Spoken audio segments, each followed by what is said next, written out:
Before we get into today's episode, I want to tell you that if you like this content and want to support me, you can check me out on YouTube, Instagram, and TikTok. Just search Planet Peterson on those platforms. You can also find links to my Patreon, Venmo, and more by going to my YouTube channel and clicking the link in the banner that says support the channel. Welcome everybody to episode 107 of Axioms on Trial. Tonight's guest is Planet Peterson. I'm going to bring him right on. Here we go. Hi. Awesome. Hey, thank you so much for coming on. You're welcome. You're probably one of my favorite TikTok accounts that I ran into. And so I'm excited to have this conversation with you.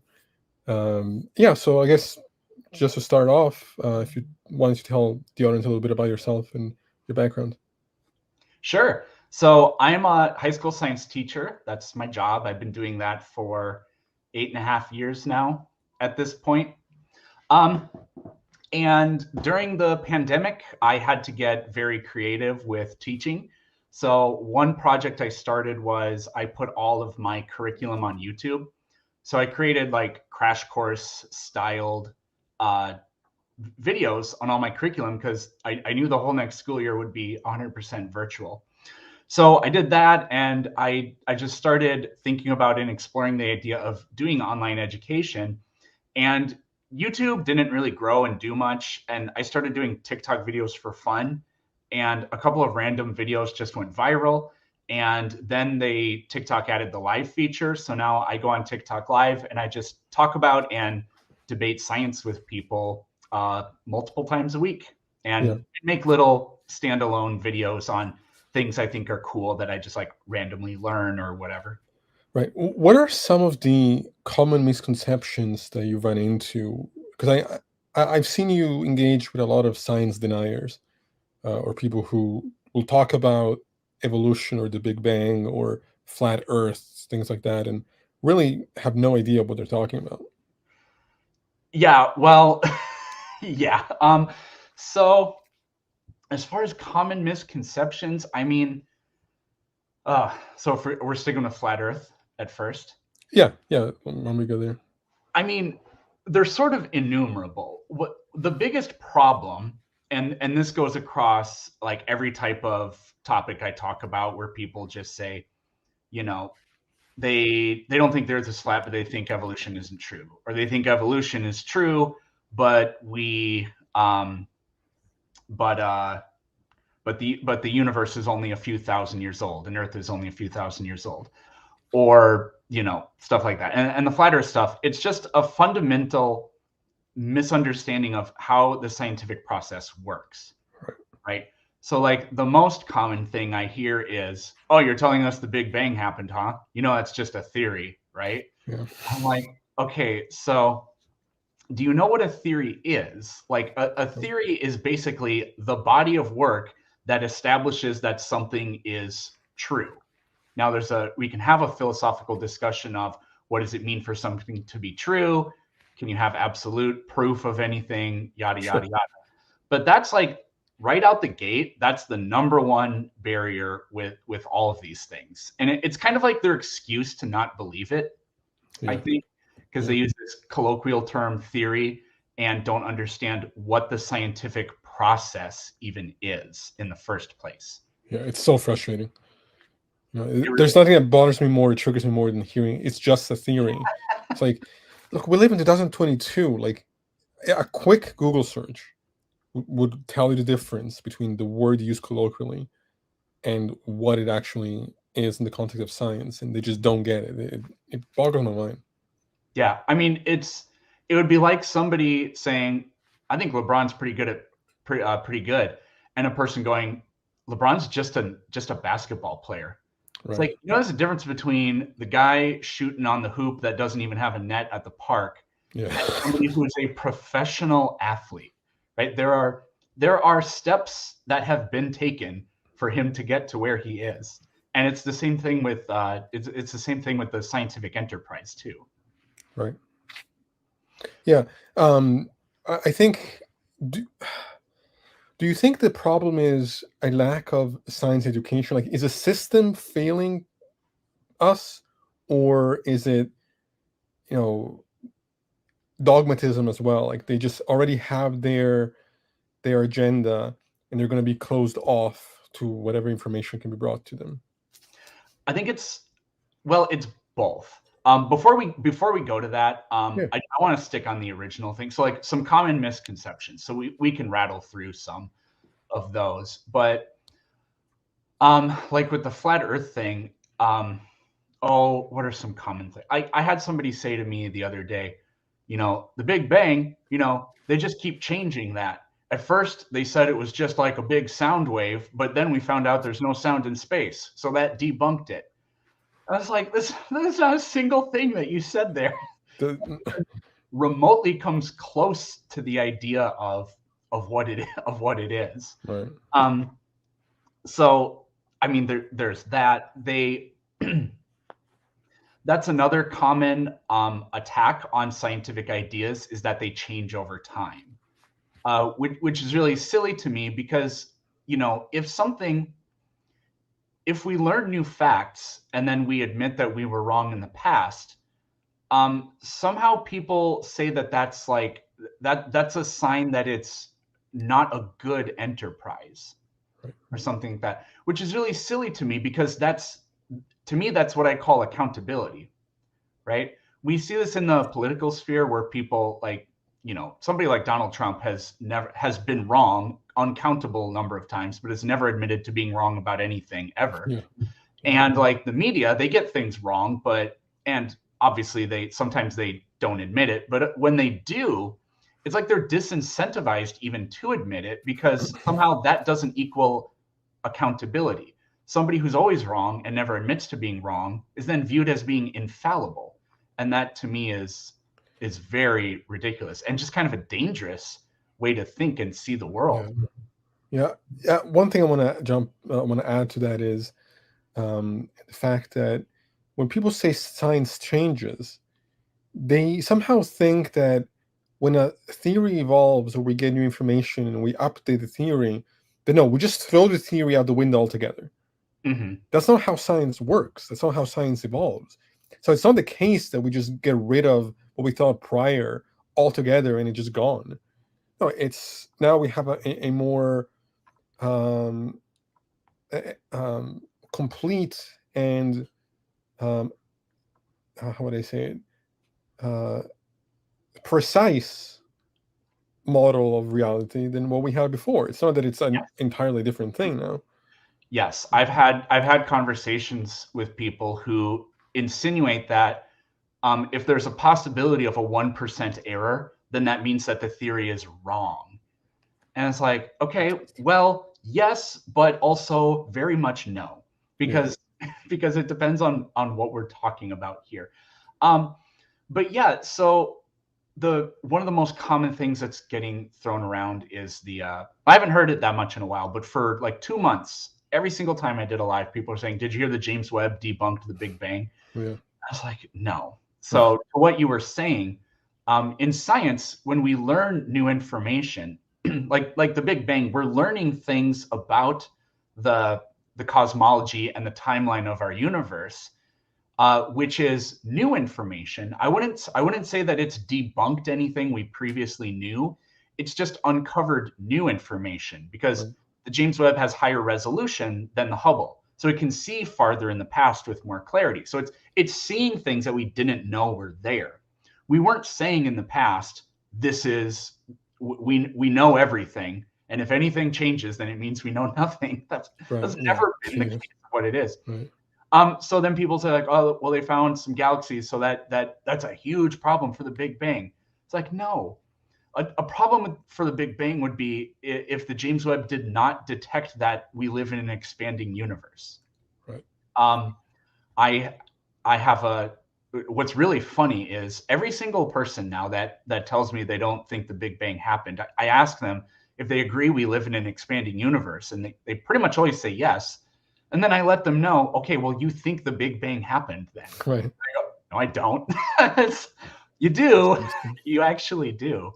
So that idea of learning new things means that we have overthrown our theories. No, our theories just get more and more refined.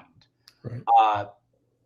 So yeah, even if we somehow learned that the universe is twice as old as it is, that's not going to happen. But even if we did, So that wouldn't debunk the Big Bang like at all.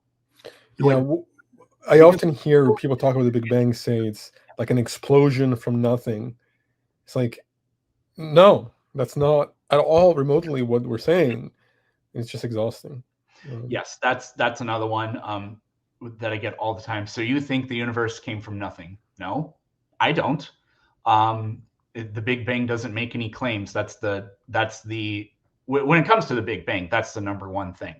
It says that the universe was created from nothing. No. I don't really know where that comes from. I'm pretty sure it mostly comes from people that don't know what they're talking about, making videos on YouTube, and that's been going on for decades. Yeah. Well, not decades, but for years certainly. Just saying things that aren't accurate about it in order to diminish the idea. Lawrence Krauss wrote a book, A Universe from Nothing, and maybe that didn't really help either. I'm not Yeah, I totally didn't. Yeah, that sort of gives people ammunition to be like, see, scientists say that. It's like, well, no. actually, I called him out on that because I was on a panel once with him, and I was like, did you get a lot of pushback on the whole nothingness thing from philosophers? Because I think you using that language is actually detrimental. Yeah. And he kind of acknowledged that, sort of, but Yeah, he is a militant atheist, and mhm. so I think he had tunnel vision because he just wanted to prove that what other people say is nonsense. So he tried to figure out a way in which a universe can come from nothing. It just But doesn't make sense. I think that kind of violates the spirit of science in a way. Absolutely. Yeah. Just real quick, could you explain the difference? How do we actually know the universe is expanding? Sure. So this has been known since like 1929. Georges Lemaitre, who's a physicist and a priest from Belgium, he found that there's a Doppler shift in light in the farthest away galaxies. So as the universe expands, the things that are farthest away from you are moving away from you at the greatest rate, even though the whole system is expanding at a uniform rate. Still, with distance, the expansion increases. So light, when objects move at really incredible speeds, the light coming from them is stretched. So we call this red shifting because red light has longer wavelengths and lower energy than blue light. So the galaxies don't literally look red. It's just that the light that they emit is of a frequency that is lower energy than we know it would be if those objects were not in motion. Right. Right. Yeah. Yeah. Thank you for that explanation. Oh yeah. So we had talked about, we want to talk about flat Earth a little bit because Yeah, I know I noticed we that. keep getting off Yeah. topic.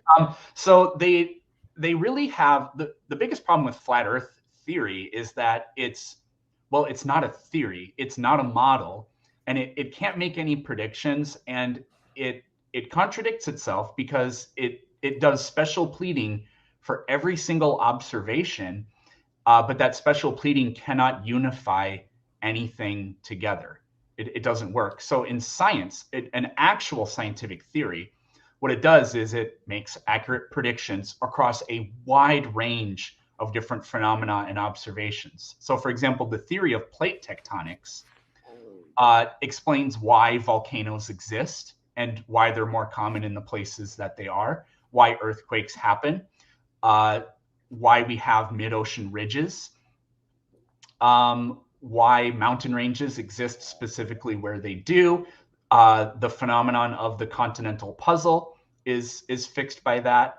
The distribution of fossils across different continents, there are particular patterns with that. Certain patterns in the geology of rock formation, you basically find the exact same rock formation split across oceans. That only makes sense if those land masses were connected at one point. So it unifies, and there are other things that I'm leaving out, but it unifies a huge range of things based on a very elegant and simple and parsimonious explanation of heat convection in the mantle coming up to the surface and causing the lithosphere to break apart and move. It's simple and it explains so many things. But flat Earth theory does the opposite of that, because in order to explain why a sunset occurs, you have to interject a completely unique set of, I guess, certain circumstances isn't the right word, but you have to interject a bunch of ridiculous, you have to say, well, light bends because we have refraction in the atmosphere and it refracts in this specific way. And that's why the sun appears to set. And objects that are that far away just simply diminish from our point of view, or they get bent out of the point of view. And then you ask them, aren't the stars farther away than the sun? Yes, but we can see the stars. Right. So, I mean, your model has contradicted itself right then and there. But then that does not explain, well, it doesn't explain the stars. It doesn't explain the moon phases. It does not explain equinoxes and solstices. It doesn't explain seasons. It can't do any of those things. But we don't literally live in a heliocentric universe, but our solar system being heliocentric unifies all of those things. Lunar cycles, the patterns we see with the planets, like why they do retrograde, why they move the way they do, the seasons on Earth, the differentiating of how long a day is in the northern and southern hemisphere throughout the year, lunar eclipses, solar eclipses, like all of those things are fixed by this very simple explanation, or this I should say, very simple model. Now, I think there is a TikToker who I think her name is Molly. Have you interacted with her? She's a flat earther. Does she have flat brunette hair about down? I think so. Yeah. I think I talked to her once. Yeah. She was actually very polite. She didn't really argue. She just kind of asked questions. Ask questions. Yeah. She often comes up with videos saying how, why, the Earth is flat and the Big Bang is not real, and like all this complete nonsense. And yeah, if you ever engage with her, let me know, because I'd like to watch that conversation. Oh, sure. What other kinds of flat Earth things? So the big problem is they have no model that can unify more than one phenomenon. But also it's unscientific because it can't make predictions. It really only makes like claims, and the claims are like special pleading claims. So like, for example, why do things fall? Because of density and buoyancy. It's like, well, okay, in the formula for buoyancy is G, the acceleration of gravity. Right. There. So, I mean, that completely falls apart. But there are all kinds of, the reason I brought this up is something you said just made me think about this.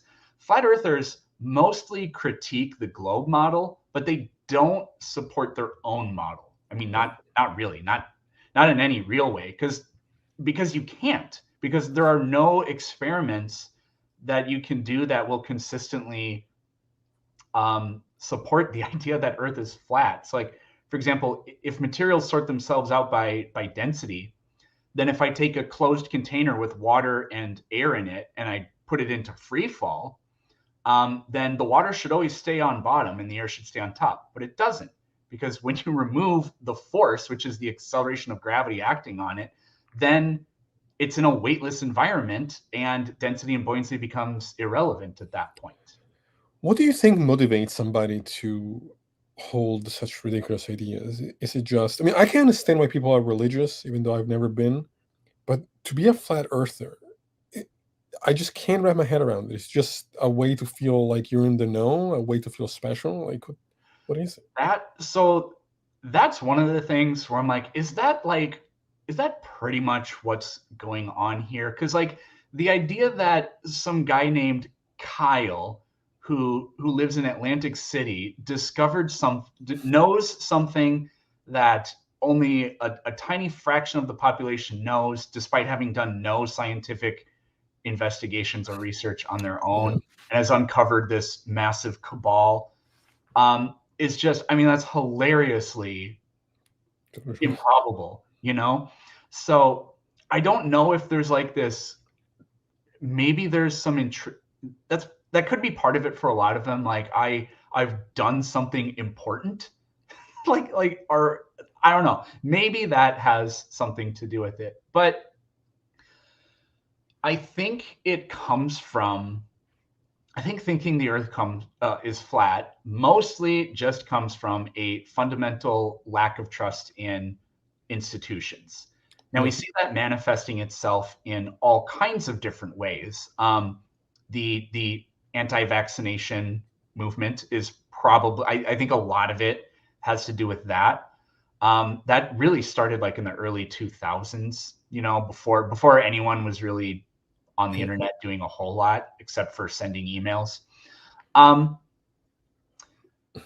I mean, mistrust in like governments and institutions that's always, not always, but that's been a big thing for a really long time. So we've all heard the conspiracies like about George Soros or 9/11 or, the moon landing or, whatever else. So I don't know specifically where the flat Earth thing came from. I don't know what started to inspire it. I don't know what inspired like the moon landing is fake either. Like is there a What would be the benefit? be pointed to for that?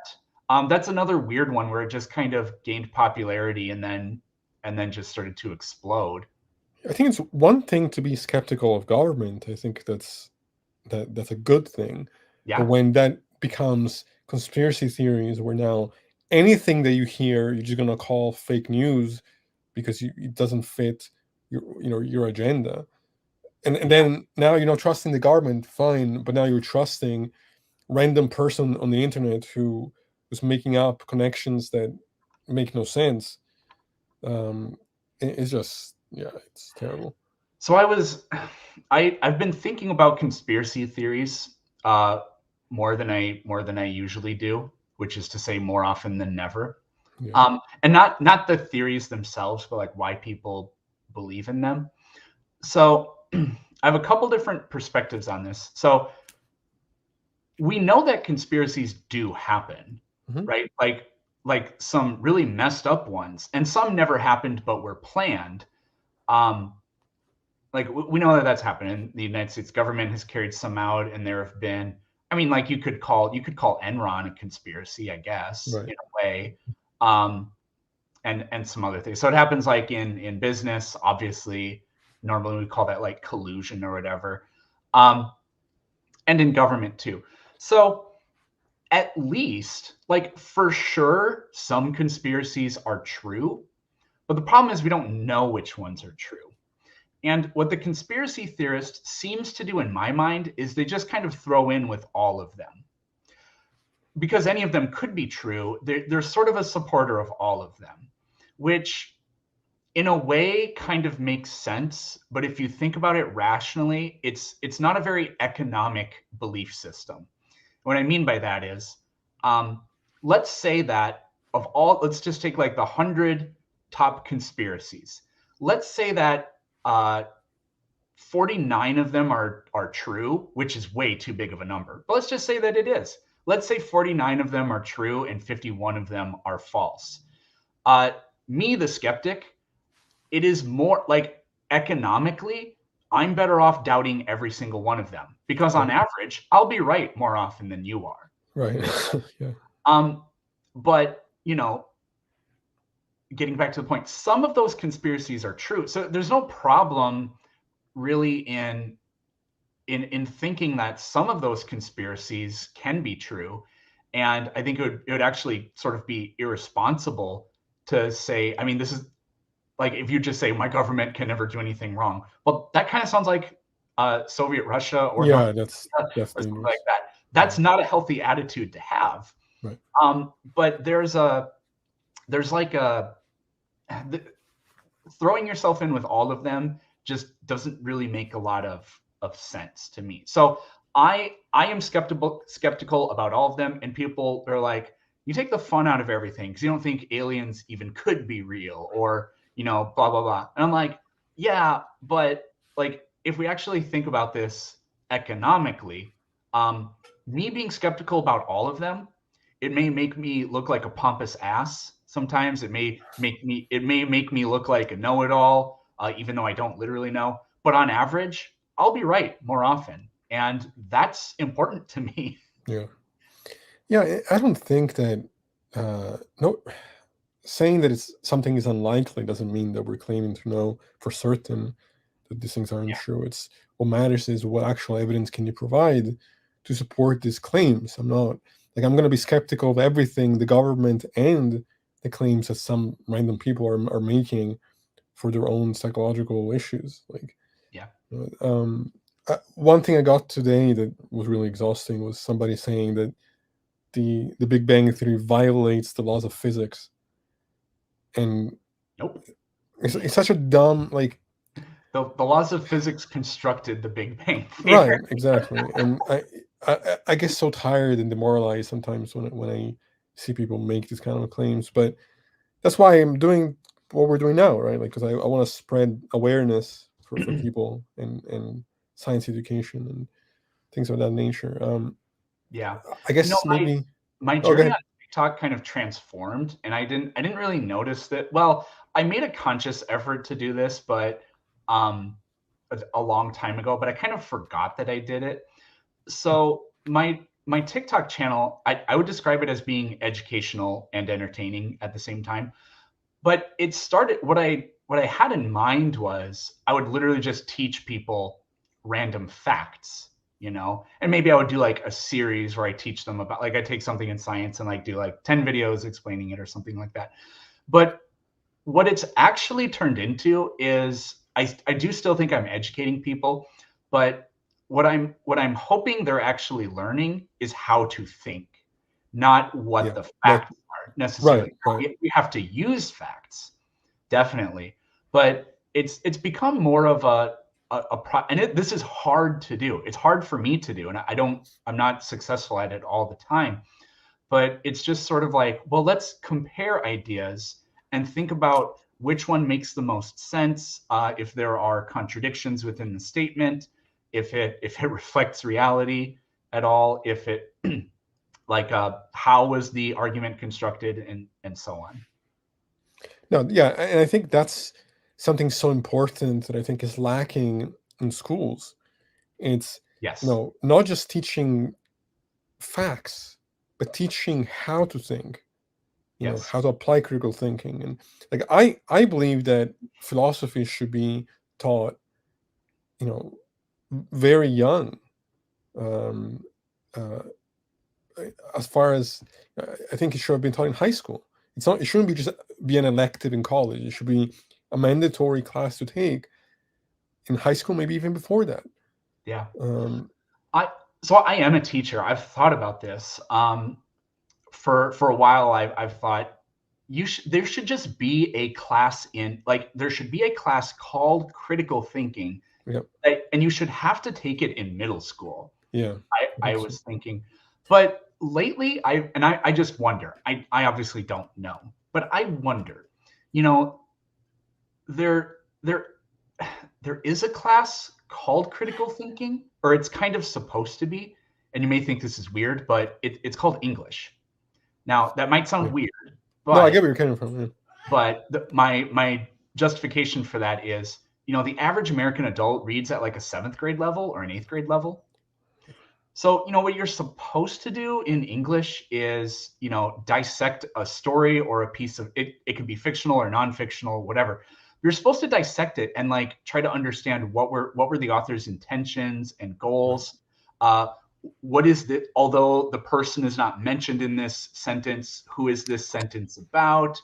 Those connections. Because I substituted in a class, and they were reading The Great Gatsby, and they were going over the analysis questions, and they're like, who was Jay talking about in that paragraph? And they disagreed. Some of them were like, no, it's the girl, and others were like, well, no, I thought it was the other guy.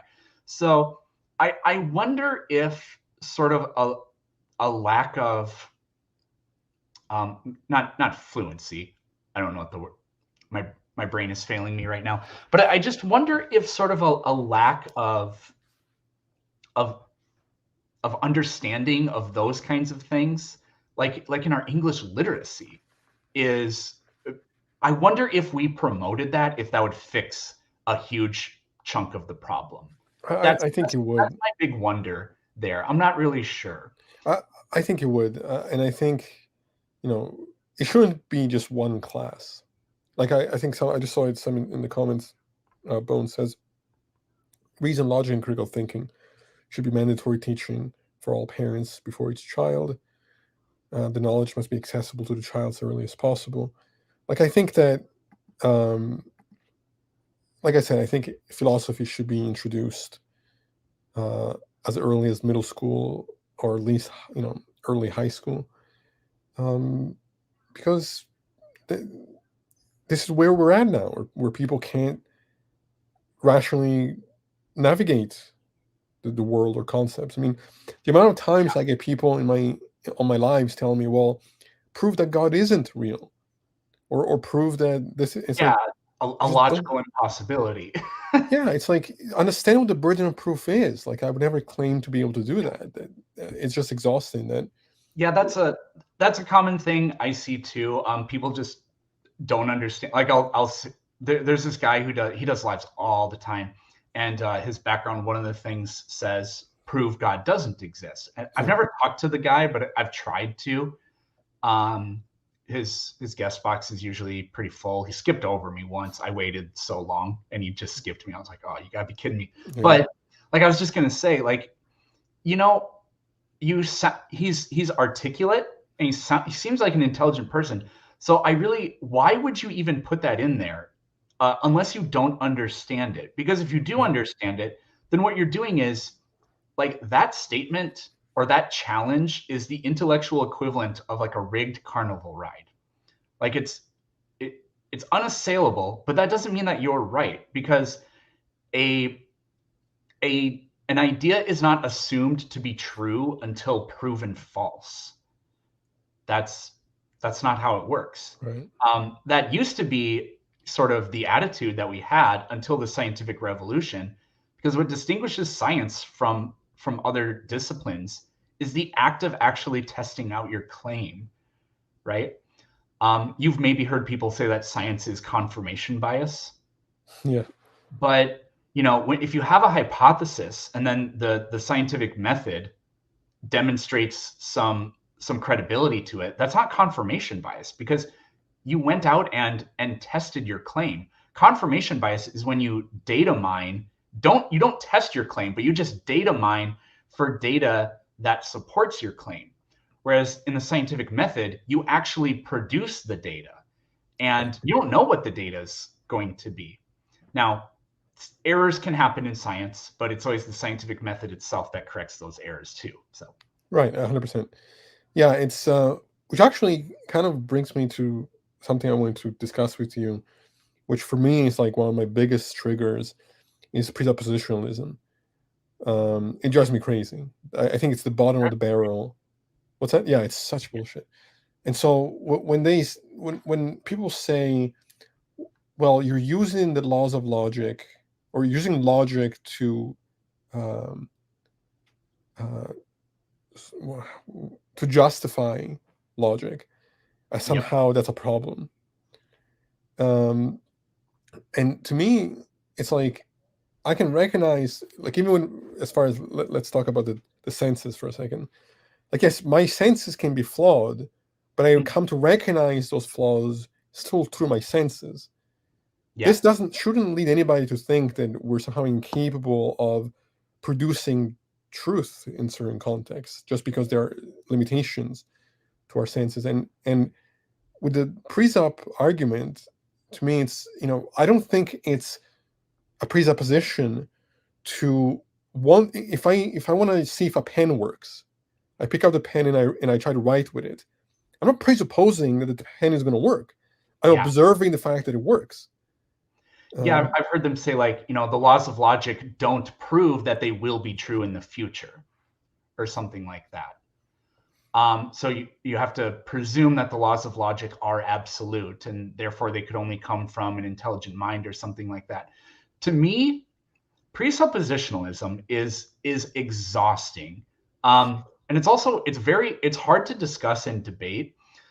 But like, what this is just kind of funny, but what I think presuppositionalism is just taking the limitations of English, of the English, of the way we use language, doesn't have to be English. It's just taking the limitations of the way we use language and the way we interact with the world and using it to basically generate errors. Or like if language is a code, it's just using the code in a way that produces errors.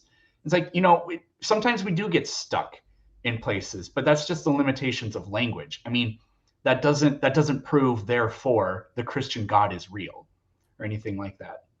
Especially because the same claim that all of this comes from God, you're only arriving at using the language that you're trying to justify in the first place. Yeah, and that's their presupposition, but they assert that their presupposition is the only like logical one or whatever, because it has to presuppose logic or something. Like they tell us you can't presuppose logic.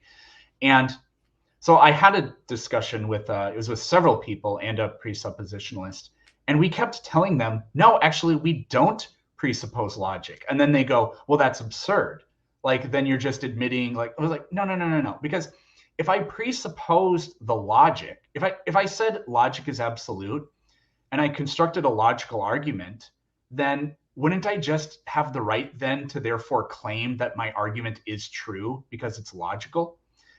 We don't assume that, which is why we go out and we test things, because we could be wrong. Like the way we've constructed the thought may be wrong, or some part of the methodology may be incorrect. And they didn't really seem to understand that counter argument. But like for me, it's like, okay, we can construct, I'm not very good with philosophical terminology, so you'll probably correct me here, but we can create like logical arguments that are sound but not valid, right? Am I getting that right? Yeah, I think so. So the only way, like if it's logically sound. Yeah, go ahead.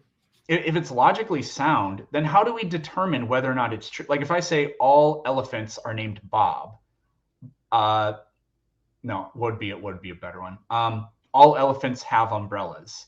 Bob is an elephant, therefore Bob has an umbrella. So to me, the only way to validate that is not with presuppositionalism, but by to like actually test the claim. So then like the presupposition of logic, I think, falls apart as the explanation for how we actually would determine what is and what isn't true. Right. Yeah, and I think that it's a misuse or a misunderstanding of how language operates, and kind of a semantics game that they're engaging in. I don't think that we presuppose logic at all. I think we simply observe that these tools seem to work in the limited space in which we use them.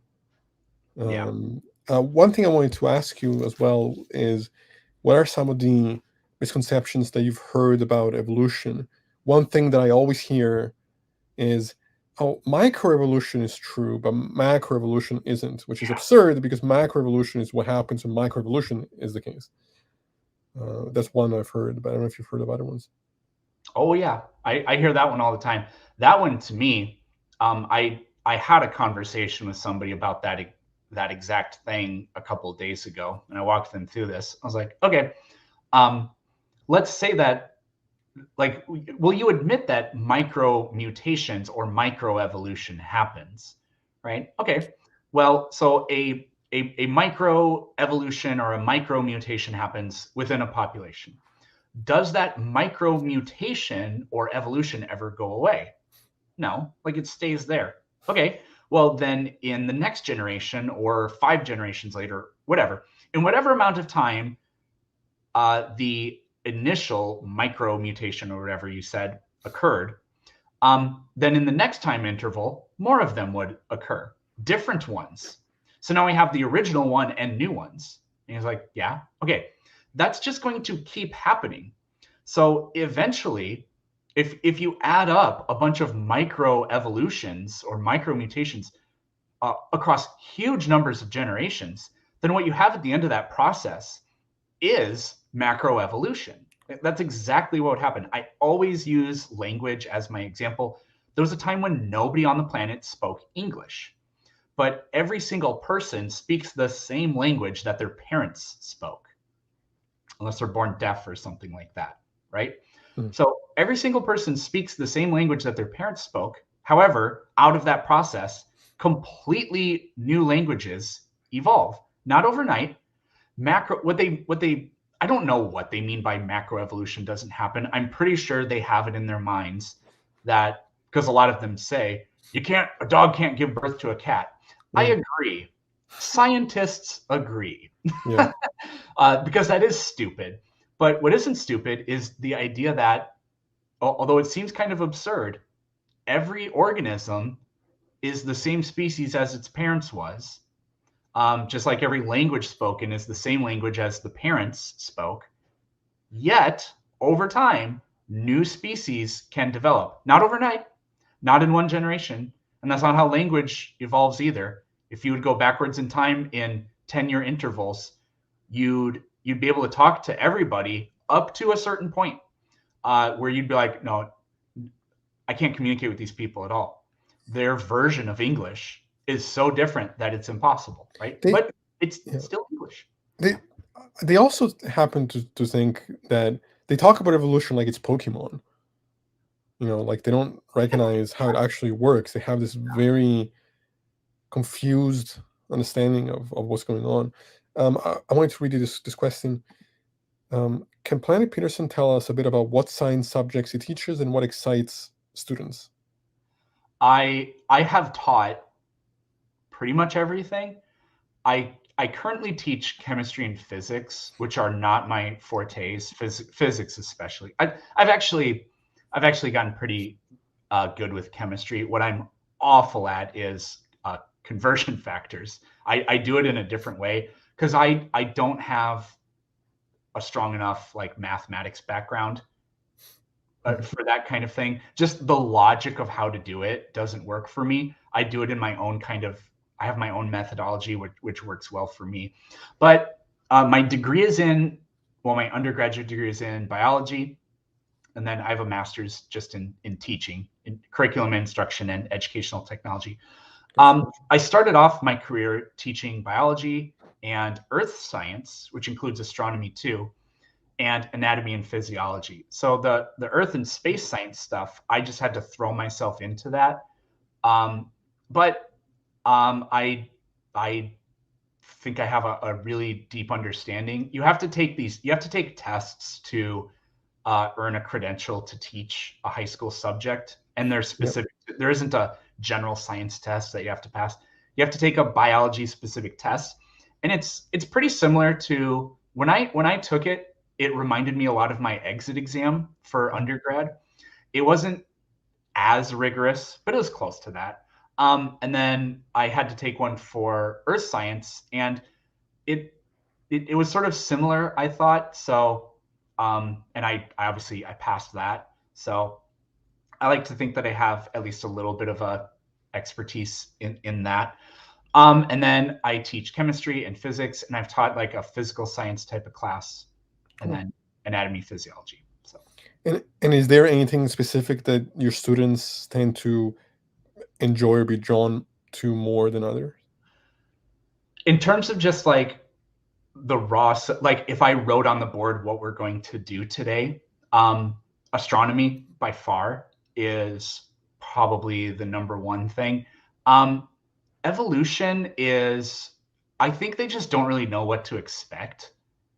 But I enjoy teaching astronomy and evolution more than any other topic. And I ask my students, I do like surveys, like at the end of certain units, how it went. And the end of the evolution unit is always like, I learned so much. It was insane. I do little things on paleontology too. So like fossils and dinosaurs and stuff that gets them excited. But they mostly, I get asked several times a week, are we doing a lab today? That's the number one thing, because that's science. It's kind of frustrating as a teacher. Like, we don't do a lot of science. We do mostly a lot of just like learning facts. I mean, shop class is more scientific than science class is most of the time. Right. You mentioned language earlier, and I wanted to ask you, because I have a close friend of mine who I was talking to about this. and she was saying that, well, tell me if you agree with this.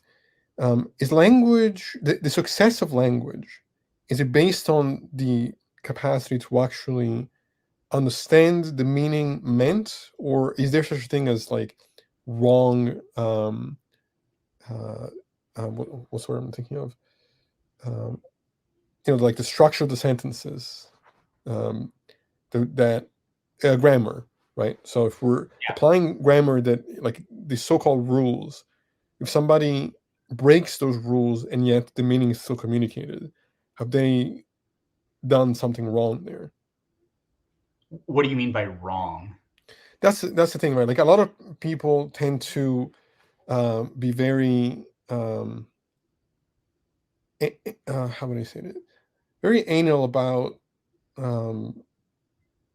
grammar, or like if you use the wrong tense in the sentence, or the wrong that somehow it's something to be like judgmental about, or it's assumption that that these grammatical rules like actually exist, as opposed to it just developed how it's developed. But really, what matters is whether or not the meaning of the message gets across. And I think that it's more about the meaning getting across than if we use all the right tenses in the right places and the right grammar, if that makes sense. Sure.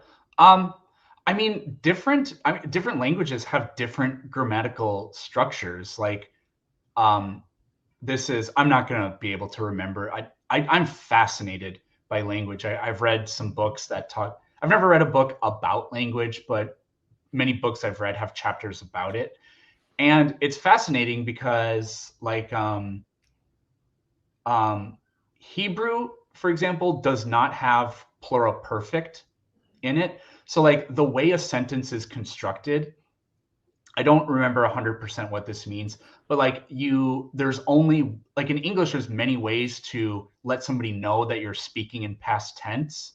But in Hebrew, it can only be done like in a certain way. I think that's kind of what that refers to.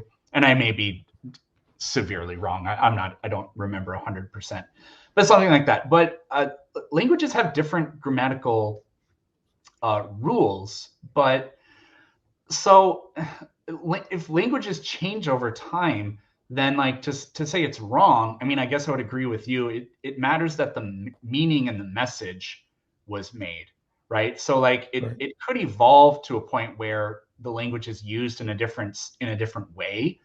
I can't really think of an example of that off the top of my head. I mean, maybe at one point English did not contain any like the possessive form maybe was never ever constructed with apostrophe s, for example, and now it is. Silly stuff like that. There appears to be some sort of universality in language.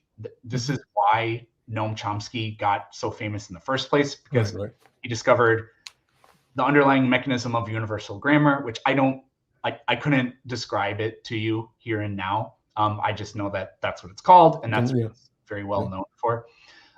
There is a genetic component to it. The FOXP2 gene is the strongest link to language, genetic link to language that we've ever found.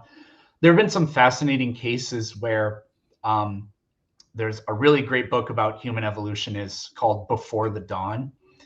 And in that book, the author talks about there's this girl who was just kept in a basement her entire life and never spoken to. And she escaped when she was a teenager. I don't remember exactly how old. And she never, ever learned how to speak a language. It was impossible. So there's some sort of hard wiring process that has to take place. We call this, what's it called? There's a developmental term for this, a critical period. Where if it's not imprinted then, it probably can't ever be imprinted. So now, in those cases, were they still the person who couldn't learn the language? She could say words, but she couldn't do grammar. Let's say it that way. Right. Like and I'm not sure, it didn't go into very much detail, but I'm not sure if she could understand language either. Like she could have, which would like in a way mean she had like aphasia. Like I don't know if she could answer questions either. Because like she could, again, the book didn't go into very much detail, but it said like the best she ever learned to do was she would sometimes accidentally say things like juice I want, or something incredibly simple like that. But she just never gained the ability to use grammar. Let's say it that way. She could talk. Like chimpanzees can't say words. There actually was a couple. I think they were American. They raised a chimpanzee for like 8 years, and every single day they tried to they gave it lessons in speaking, and it never developed the ability to say even one single word.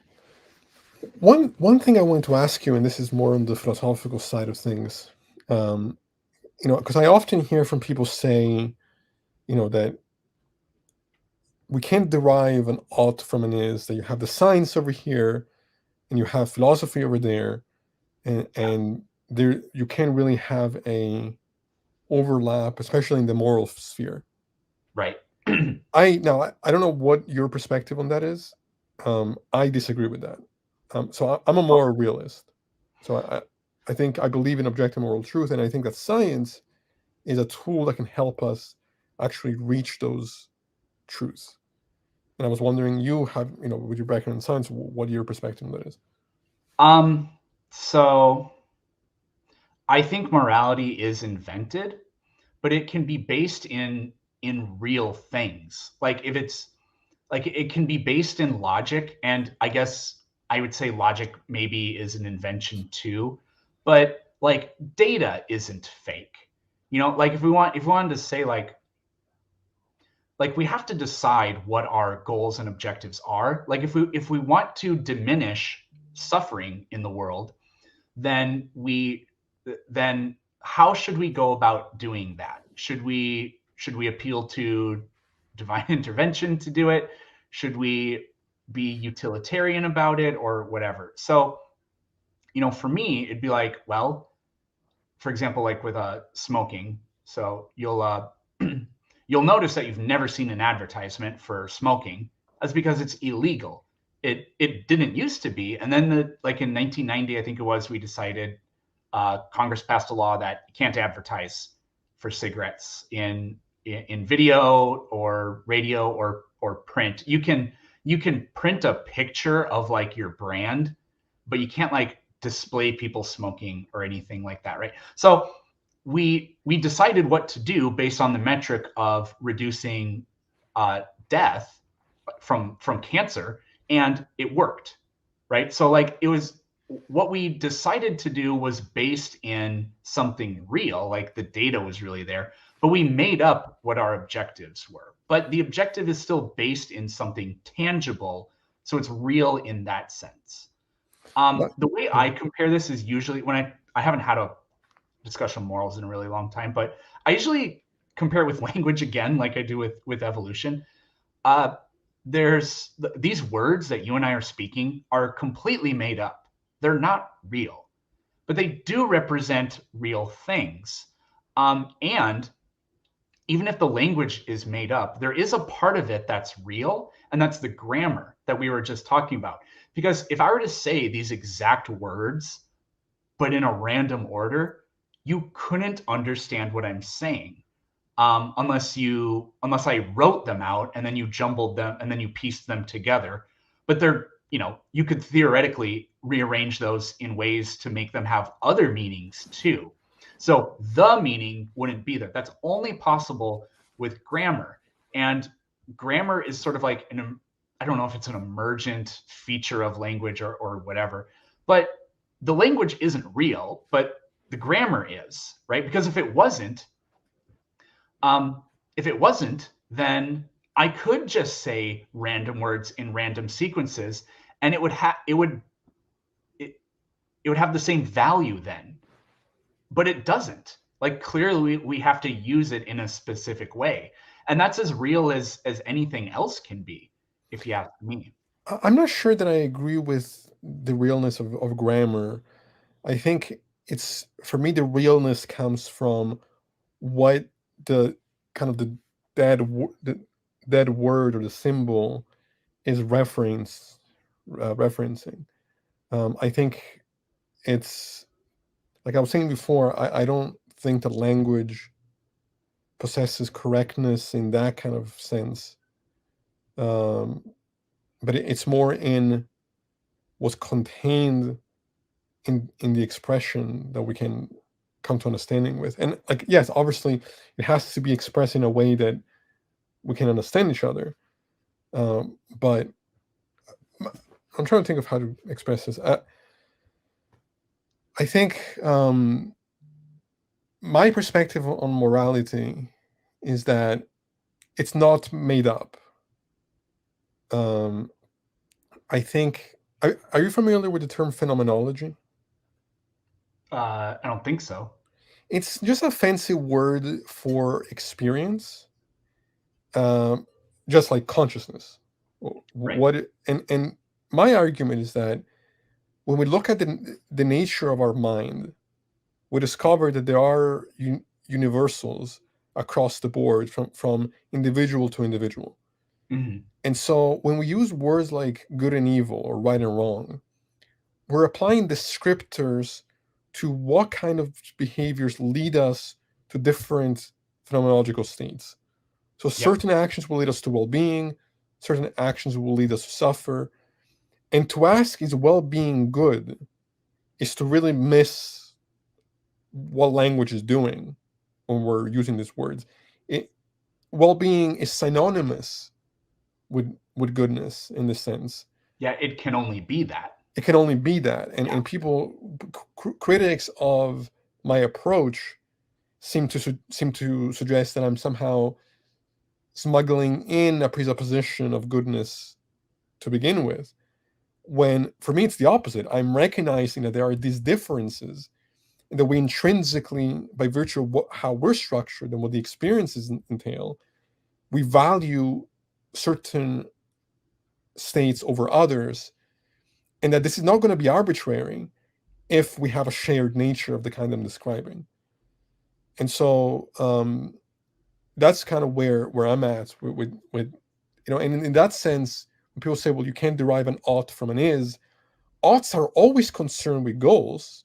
You don't, just linguistically, we don't talk about oughts if we're not talking about a goal in mind. And so it doesn't make any sense. Oughts are always concerned with is, because we have to look at what are the facts that we can learn to then get to that goal. And I want to say that those goals are not arbitrary, that the goal of well-being is intrinsic in what we are. And so when we're talking about morality, that's all we can really be referring to. Sure. So I guess like the simplest way I would put this is I don't think you can derive an ought from an is, but like science is not a methodology. Science doesn't tell us what we should do, just like what we can do. And it can tell us the best way to do something. And by best, I don't mean like the most morally good way to do something, but like the most efficient way to do it, or the most cost-effective way to do it, or the like, whatever. Just like you have your metrics for how you want to do it. So what was I going to say? I had something, but so I think you have to make up what your goals are going to be in the end, and what, like if we want to, like with the cancer thing, minimize it or whatever. So while I do think that you can't use science to tell you what you should do, or whatever, with the goal in mind, I think a scientific approach is the best way to go about doing it. Yeah, of course. So yeah, that's kind of what I was trying to say, where it's still based in things that, like, you'd be like, well, it's still made up. It's like, well, but the data isn't, right? Like the objective we have in mind is a real thing, right? So, but I would push back on the idea that the goal is made up, because I think that goal doesn't come from thin air. I think that goal is derived from what the nature of our mind is and what the nature of our experience is. That the values we arrive at are grounded in our phenomenology. They're not arbitrary. Oh, we just happen to decide that we want to move towards well-being. No, Yeah. there are reasons, and science can help us discover those reasons and then help us discover how to get to those goals. So I guess that's how I approach it. I guess the only thing I could say, like as like a pushback maybe, is, but they're not absolute, and I feel like maybe there has to be like an absoluteness to this or whatever, because like if you describe, you know, what it is that humans do, like humans are interested in, you know, self-preservation and so on and so on. Like if we can say that there is something real and tangible to it. So like that's, for example, why psychopathy exists, because it's like literally abnormal, right? But I guess in a way, if the abnormal exists, then that's sort of like that proves that there is a range. But you know, the extremes aren't necessarily, you know, what we're looking for. But here's what's absolute, You though, have because to rationalize your way back to uh, what it is your goal in mind, or something like that. but I think even with those examples with the psychopaths or and whatnot, I think my position would be defeated if the behavior of the psychopath or the person who decides to harm others, if through harming others they could reach the same type of state of well-being as somebody who chooses to instead meditate on empathy, well, then my position would be defeated, because there would actually be no um, concrete way of uh, navigating your behavior that could lead to these different states. But the psychopath doesn't actually have an alternative way of reaching well-being. In fact, they're incapable of having access to those experiences. So I don't see that as a defeater for my position any more than there being a variety of foods doesn't mean that there's an objective difference between food and poison. You're still gonna get those I guess the argument I'm making is that if everybody had the access to the full range of potential experience that we could have, we would necessarily value experiences of well-being. It would be existentially impossible, from my perspective, for somebody to know what it's like to feel the most joy you can and choose to feel the worst suffering you could. It wouldn't make any sense. Yeah. But yeah, I was curious to hear what your perspective on that was, and like I said, I really appreciate you coming on and sharing your background and your knowledge with us. I don't know how good are you on time. Usually we do this for about like an hour or so. I'm good. If you got more questions, I have time. Sure. Does anybody in the audience have any questions that you want to ask us? I guess one thing I could ask you is, because I love talking about physics, even though most of it goes over my head. And I think the one specific aspect of physics that I really struggle with is time. I can't wrap my head around the nature of time. And it seems to me that our intuitions about time are illusory. That's not to say that time itself isn't a thing, but it seems to be it seems to be very ambiguous what that actually is. And so you've come to me for the answer. Right. I don't know if I'm going to be able to give you anything to help give you peace of mind. I mean, so like time appears to be part of, like, it's called space time because it's literally part of the quote unquote fabric of the universe, or at least this is what the experts tell us, right? I don't know how to put it any better than, I don't know how to describe that any farther for you, I guess. Mm-hmm. But like, is time something that we can pull apart and describe it as its own thing? Well, maybe not. I mean, it seems like it, because there's this concept of what we call the arrow in time, which is like basically the fact that entropy always increases, right? Like we can't run the arrow of time, as they call it, backwards. Sean Carroll talks a lot about the arrow of time. Mm-hmm. And rather than misrepresenting his views, I'm just going to refer you to check out anything he's written or produced online. about that. But you know, like you can't describe magnetism completely separately from the phenomena of electromagnetism, right? Or at least that's how I understand it, because electromagnetism is actually this universal force, right? So we can't, you can't create something that is magnetic but has no electric properties, I guess. Although that's how, like, we think of, you know, a wire carries electricity, not magnetism. I was like, well, that's how we understand it, but in a way, like at the fundamental level, that's actually incorrect. And I'm not a physicist, so I wouldn't be able to give you a better example. But we know it's called the electromagnetic field or whatever. So it interacts with both, and we use magnets to make electricity, and you know, vice versa. We can turn magnets on and off using electricity, right? Because they're the same thing. And space and time apparently is the same kind of thing too. So I don't know. Maybe the dissatisfaction just lies in, maybe our question is just grammatically problematic. Kind of like when people say, like, when people ask me what happened before the Big Bang, I don't know. Yeah, but that's not an answer. I was like, I know it's not an answer. I know it's not satisfying, but perhaps that question just isn't any good. But I think it's okay to say I don't know. I think that is the honest. To say I don't know is the honest answer in certain contexts. Here's some questions for you. Where is it? But I'll look for one, and I'll just say, like, one other thing about time. I've had people give this. They say, like,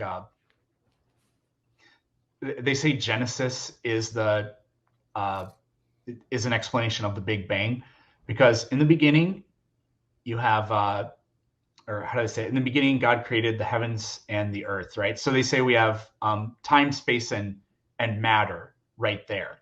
It's like, okay, but you failed to describe a universe that contains energy in it, right?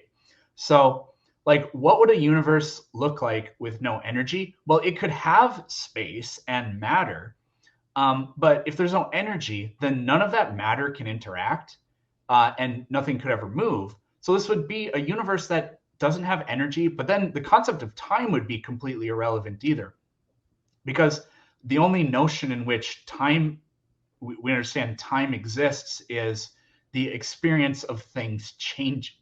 Excuse me, I pick up changing, right? So I had I have a video of this, I think, on my YouTube channel. This guy was adamant that time does not exist.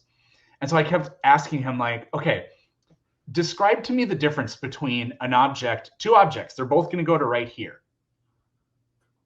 Describe to me the difference in how those objects did that task. And he said, well, it took longer, or one took more time. I was like, but time doesn't exist. And it's a wild conversation. Muslims do the same thing, where they claim the Quran predicted the Big Bang, and it's just a word game. Yeah, it's just, ask Peterson if he will do the cricket noises for me. Oh yeah. Nice. That's the cricket. What is the guest most excited for in the new year? I'm not aware of anything that's supposed to happen in 2023 in terms of, like, big new, like, science things, or even, man, you know, when I was younger, I used to obsess about cars. Like, I used to watch, I don't know if you ever watched Top Gear, but that was my favorite show by far. And I would always, like, look forward to, you know, Ferrari's next crazy car that's getting unveiled next year. I don't keep track of any of that crap anymore at all. With science, I mean, we had Artemis and James Webb this year, and last year we had Perseverance on Mars. For 2023, off the top of my head, I can't think of anything. That's such a good question. Me personally, I don't really know. I'm gonna probably be coaching track and field after a 3-year hiatus, so I'm really looking forward to that. I don't have any big, like, projects that are up and coming or anything. This is such a disappointing answer. I'm really sorry. It No, actually you're fine. makes me feel like am I doing anything? I think Yeah. I am, but man, I'm like, there's nothing specific that I'm really that I can think of that I'm really looking forward to. I bet I'll think of something after this. Yeah, that's always how it goes. Idiot. Do you subscribe to any defined moral framework? No. So, like when we were talking about, like you're a moral realist, I don't know if moral facts exist. I'm actually kind of, I just don't really have a position on it, but I lean towards no.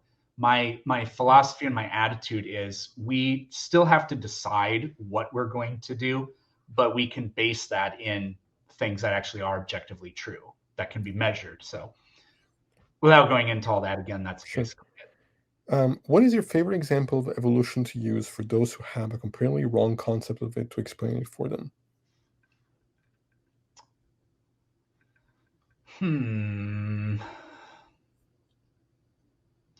So when I teach this in my classroom, when I teach this in my classroom, I usually go to the transitional fossils of horses, whales, and birds because those very clearly demonstrate it.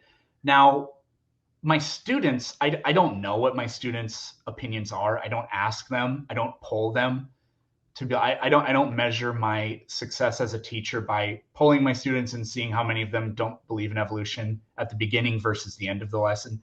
I don't even want to know what they believe in because I don't want to have any bias about it, because if I was biased, then I would be the last one who even knows, so I wouldn't even know that I'm teaching in a biased way. So I don't even want to know what they believe in. I just assume that they don't know anything, right? So those are my favorite examples to teach it. Now, when I'm talking to people on TikTok, they're upfront that they don't believe this, right? So I have tried to use those examples, but it's really hard to use like pictures and graphics on TikTok. It's not impossible. I've done it. Um, it's just kind of difficult. It typically doesn't get to that point. But actually, I do have this wonderful slide where I have a whole bunch of skulls of different hominids. So that's actually, I guess, now that I think about it, that's the one I use for TikTok. And it's created some insanely comical moments where, I'll ask somebody ahead of time, if we had evidence that humans evolved, what would that evidence look like? And then, I've had one person describe like, well, you would see like changes in the form going back, blah, blah, blah. And then I'll pull up that picture. I'm like, and what do we have here? And they'll just say like, that's just a bunch of skulls. You don't know that we're related to them or anything. It's like, you know what? Actually, you're right. It's not, this is something we didn't talk about, but like the idea of like proof, when people say like, prove it, they're asking for absolute proof, which we will never have. But what science does is it deals in evidence to construct the best explanation, right? So I'll be like, I agree, but you said this is what the evidence would look like, and we have that evidence. Again, very comical moments. You can do a deep dive on my TikTok and see those videos. I have a playlist of evolution debates. There are several people who I've pulled up the skulls, and they've just kind of lost it. We were talking about this a little bit before the show, but I think my favorite video that you have, or one of my favorite videos, is one where you're talking to, I think it's a woman, and what was she trying to say? I couldn't make sense of what they were trying to express, but you start to walk away and go on a swing set while they're rambling for 2 minutes, and they don't say anything. They don't realize you've even walked away. They don't say like, where are you going? They just continue to ramble nonstop without any interruption, and I Yeah, have no idea what they're saying. I've done that twice. I'm pretty sure that guest, I think I put a clip of that in the Word Salad Award video. Okay. Well, maybe, I'm not sure. No, actually, I didn't. I ended up going with a different person. But she was trying to, there was a short period where I was getting a lot of woo. And if nobody knows what woo is, if you know, look up Deepak Chopra. Oh, he's an idiot. Deepak Chopra. I don't remember how to say his name. Sorry. I'm just an ignorant white American, Woo is like the idea that you can explain physics and you can merge physics and consciousness together to describe the properties of the universe and all this crazy stuff. It's like astrology times a million. And so she was explaining what consciousness is and how it connects us to the universe. But it was literally just, it was like talking to a random word generator. Yeah, it's Deepak Chopra. That's what my comment section is telling me. Thank you. what was I gonna say? Yeah, I think if nobody else has any other questions, I'm good to wrap it up. But I want to say something that what was I gonna say? Somebody, I was looking at my comment section here, and somebody was talking about like pseudoscience, right? So like philosophically or whatever, what is science versus pseudoscience? And like the different people call evolution like pseudoscience and the Big Bang pseudoscience. It really doesn't make any sense. So the prefix pseudo just like literally means fake. So I don't know what they mean when they say that. A lot of them mean that the fossils don't exist, or you can't prove anything based on the fossils. They're not evidence of anything or whatever. Or like I said at the beginning, the evidence just simply doesn't exist. But pseudoscience is basically like confirmation bias, right? Pseudoscience is when you data mine for evidences that support your claim, right? And that's not what science is. And I guess we kind of talked about this already. In science, you have your hypothesis, and the scientist thinks it's true, but then they generate the data themselves, and then that data is analyzed and it's determined whether or not it's false. Sure. Yeah. No, look, I hope you'll come back. I'd love to have you on again at some point. I have a close friend of mine who I know would like to discuss issues of language with you, because I think she sees language very differently, I think, and that would be an interesting conversation to have if you're able to come back.